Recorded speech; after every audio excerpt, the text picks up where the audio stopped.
I want to address a very simple question, something that is very commonly understood by everyone today. People want to improve upon their mental health. A lot of people are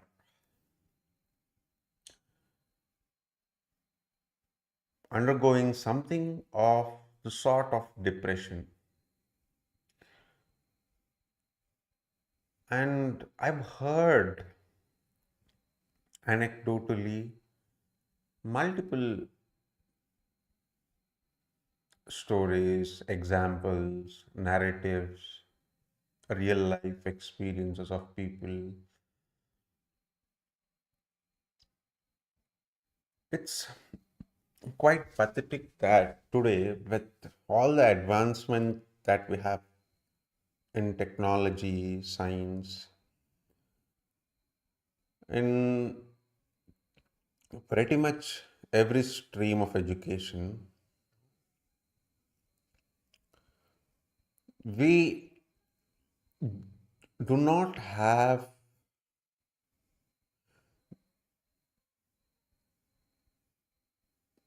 the capability to solve some fundamental basic problems. I mean, feeling restless, being depressed, not being able to enjoy our daily life. Those are very common today. What is the use of all science and technology if the general public cannot live in happiness on a daily basis? The degree of advancement that a civilization has to be measured not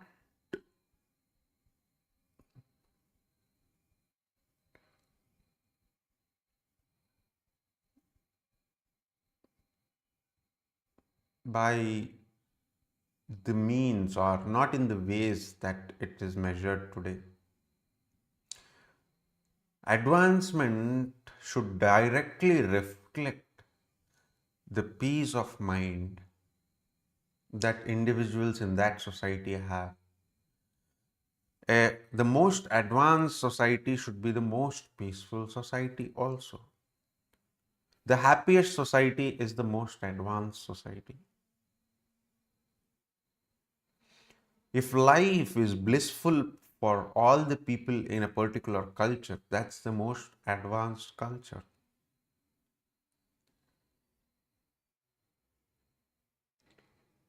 Can you not reason? Can you not think and come to this conclusion that the most advanced society would also be the happiest one?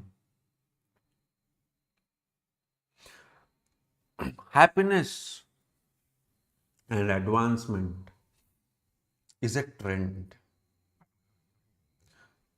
So, if you want to create a society of bliss,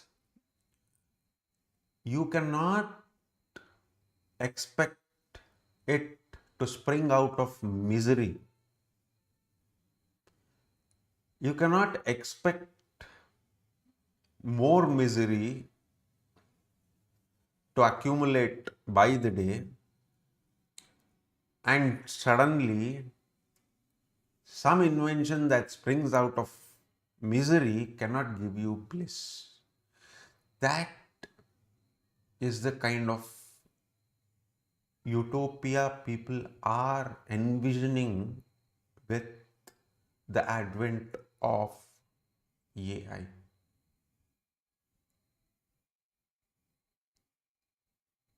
People call AI intelligent when they are dumb.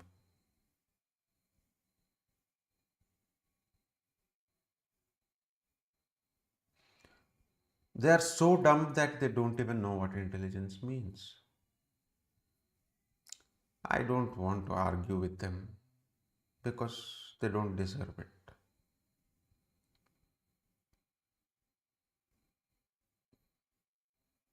But we can all agree to one basic statement at least.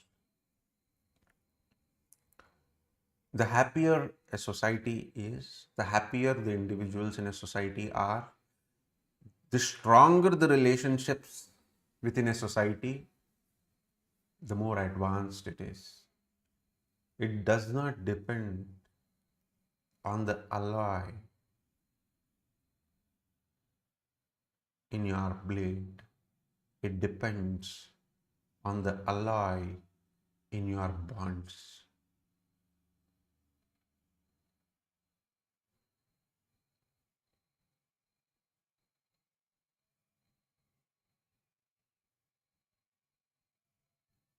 The alloy in your blade might give you an edge when you wage a war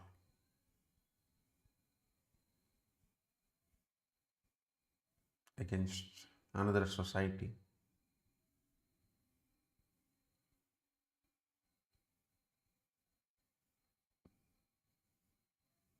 but not happiness, but not satisfaction.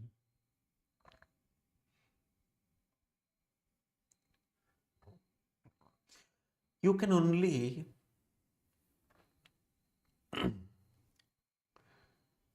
wonder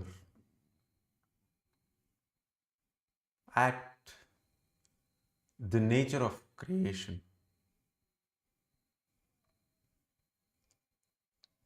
If a society, if a culture is more violent,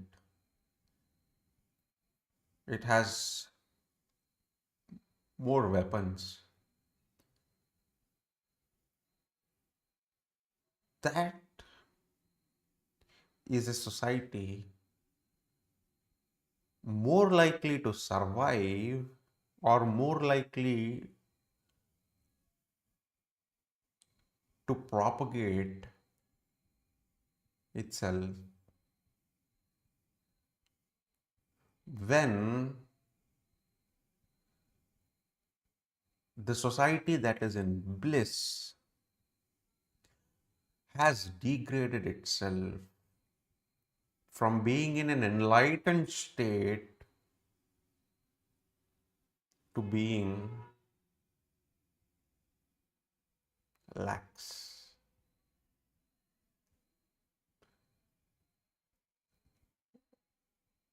As the societies that are blissful but still have beautiful cultures lose their need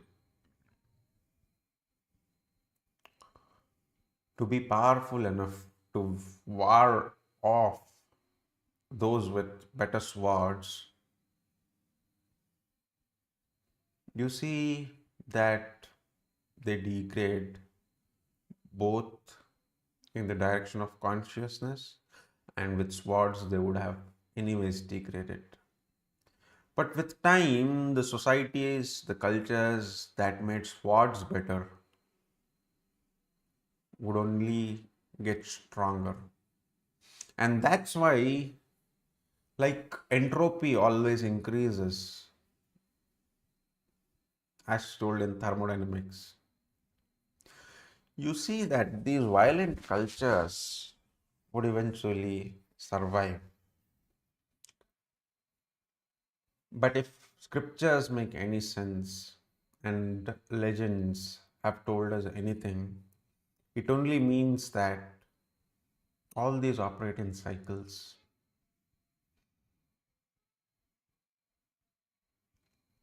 At some point, we will reach a peak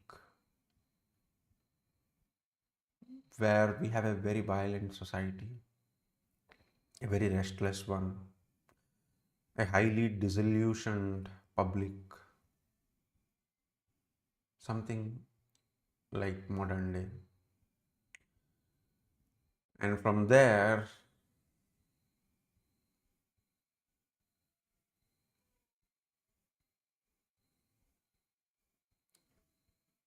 everything will undergo a reset.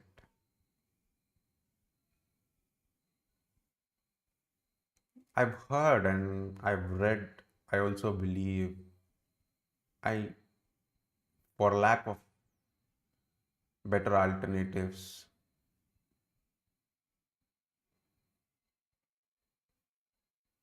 when my reasoning tells me that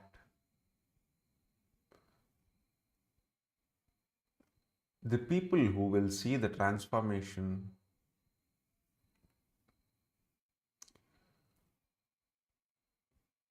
that would happen now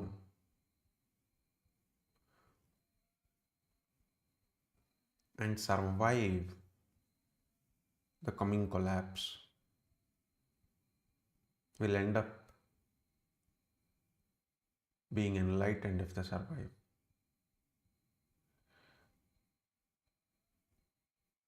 Because they would be enlightened by surprise. How can surprise create enlightenment? Surprise can freeze your mind. Your mind cannot take the load, so you either collapse or you freeze. So, those who freeze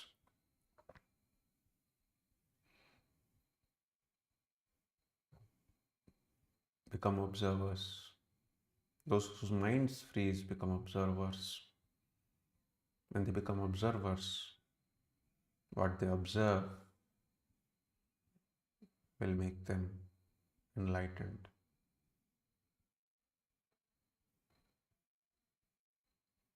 That is how I foresee good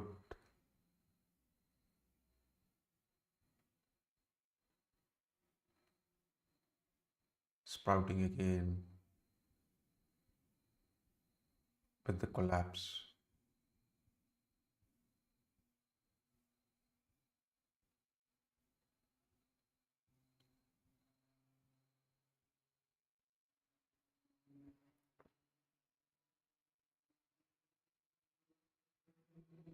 If we cannot maintain, if the public today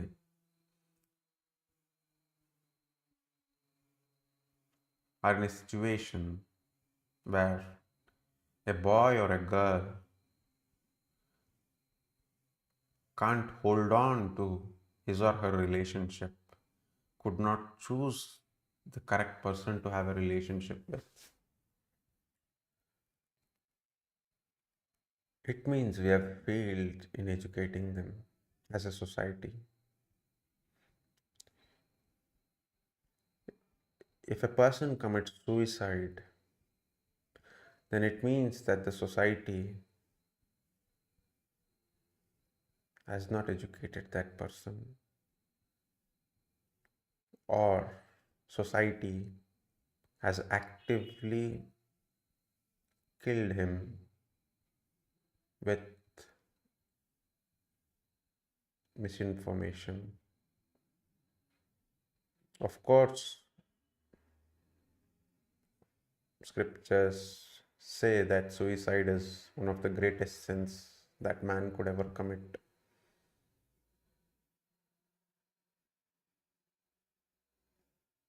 But such sin people do commit.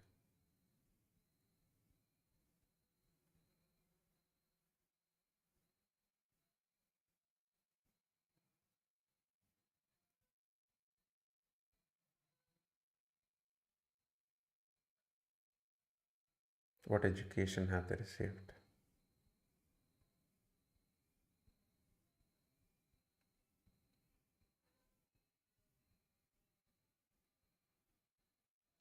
There was never a time in the history of mankind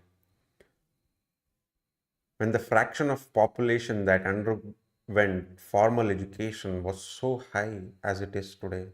Never.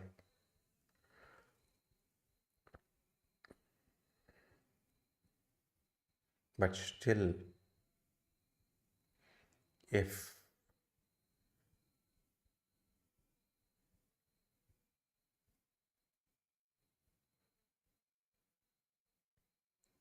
So many people are miserable today.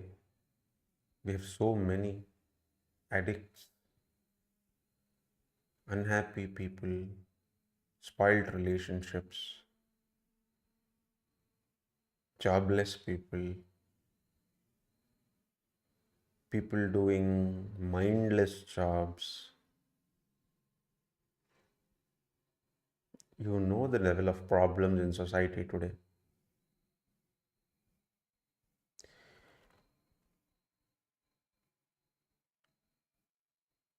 This percentage of population, I don't think was miserable at any point of time in history. Which means,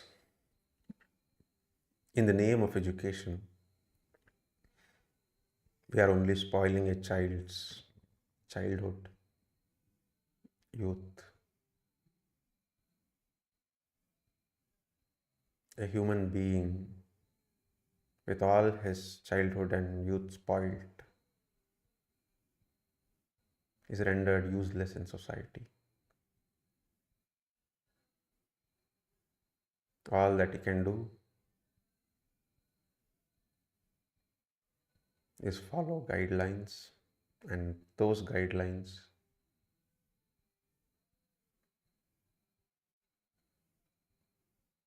cannot help him survive by himself but make him dependent.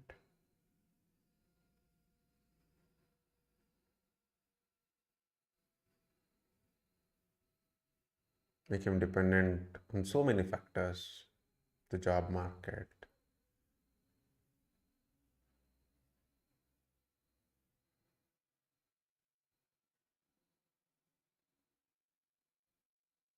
for survival, that is basic food, shelter. Humans never had or did never were dumb, so dumb to rely upon the courtesy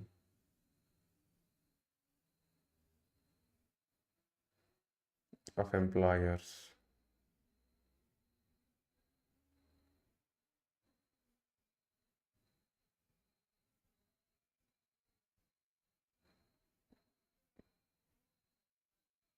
They are so today only because of the degree of brainwashing that has been done to them in the name of education.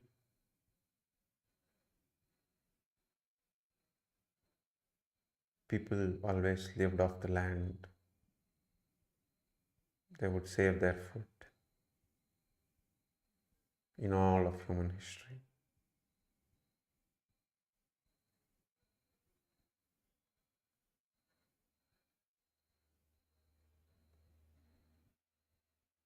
With just in time deliveries, people don't even know that they can't survive a week. They don't even know, that's the pity. Or even if they know, they think they are helpless. Humans were never so feeble.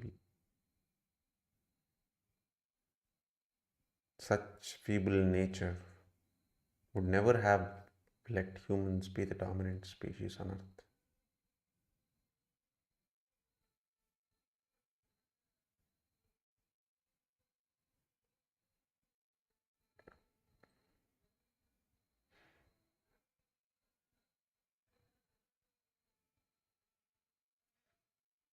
It makes me wonder how paradoxical it is to see that the most intelligent species, the species that is capable of the highest degree of intelligence, is the species that behaves in the dumbest possible ways and saws down the very branch upon which it rests.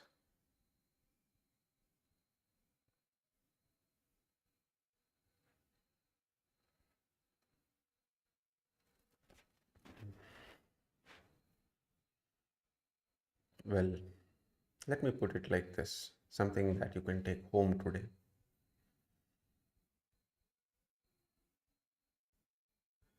The loss of mental health is a symptom whose root cause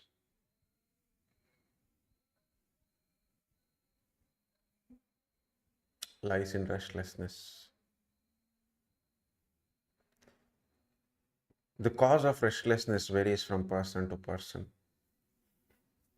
It could be media, gadgets, addictions, emotions, improper understanding of oneself, of society, improper goal setting, unnecessary goal setting,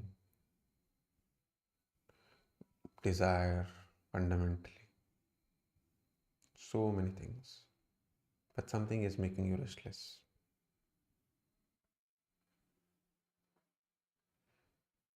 If you can find out what's making you restless, then you can consciously handle it. If you can't find out what's making you restless, you are not sure, and you know, or you are not able to consciously handle it,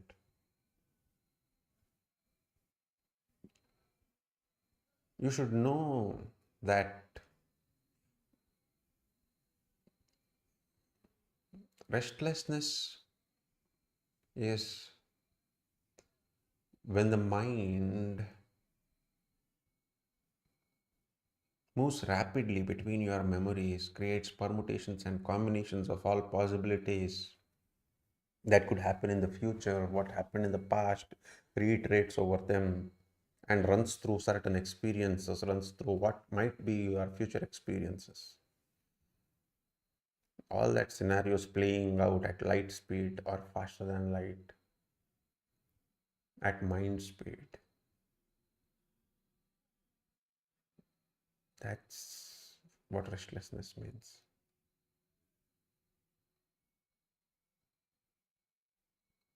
There could be a physiological trigger also to restlessness when in addiction. It hurts.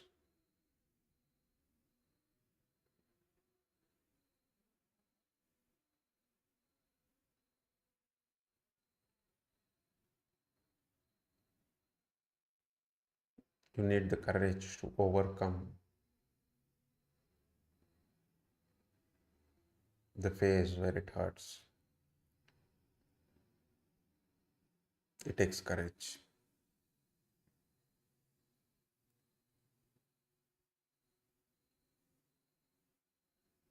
Those addictions are only challenging you. Would you dare?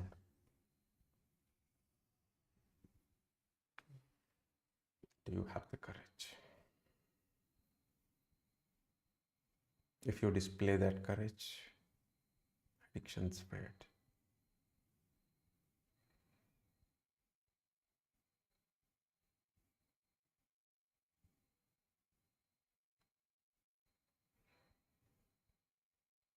Now that you know the cause of restlessness or how restlessness manifests,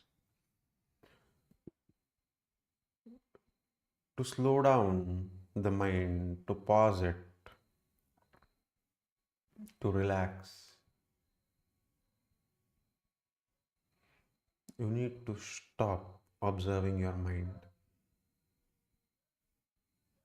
neglect your mind. And like I have already told you, travel inwards with your breath. Don't stay with your mind.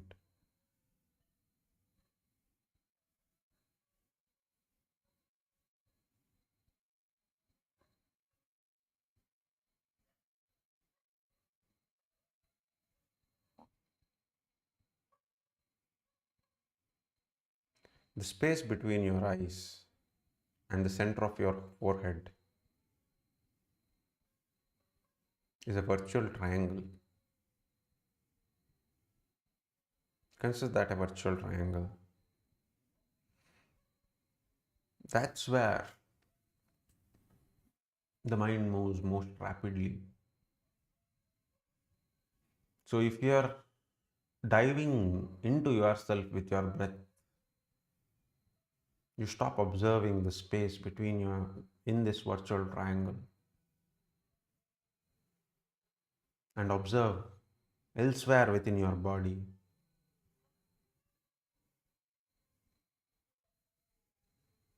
It's much easier for you. Travel to you within your body, deep within.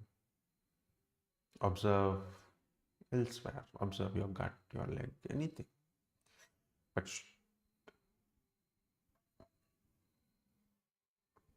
just observe. Be a spectator.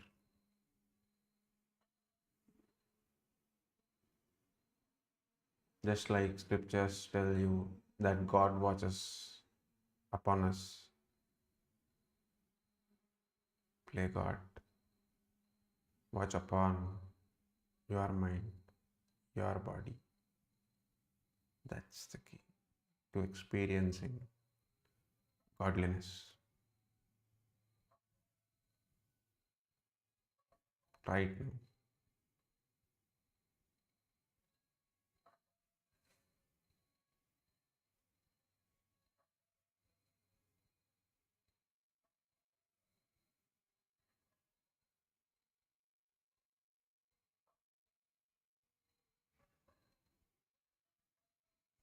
I might be telling it quite plainly, but I know that it is hard.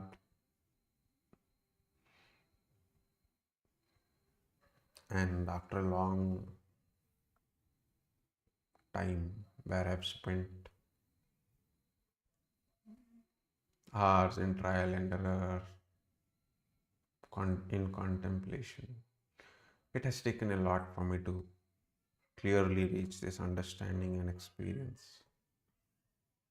So, if you are just starting, take it easy upon yourself. You will get there.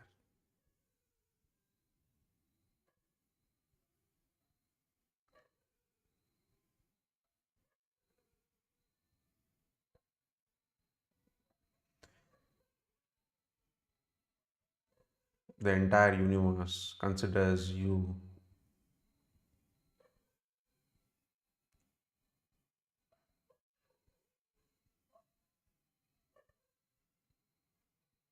as universe itself, just like you would consider your hands, legs as yourself.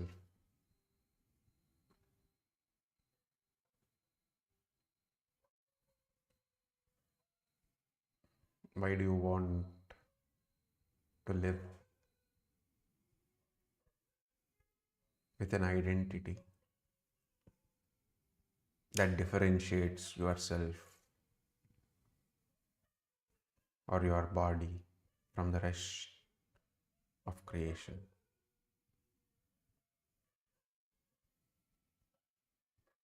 in physical dimension and from the rest of what's not created in the physical dimension?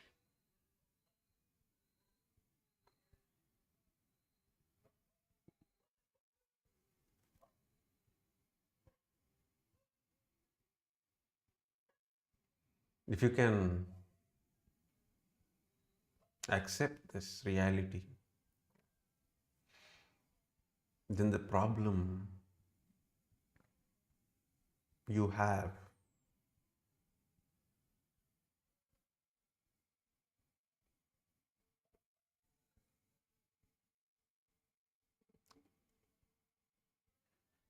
need not be solved by your mind alone.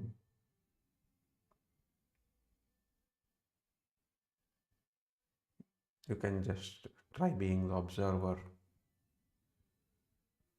and give the universe your problem. See if there is an answer. And if there is no answer to your problem, sit in silence, keep observing.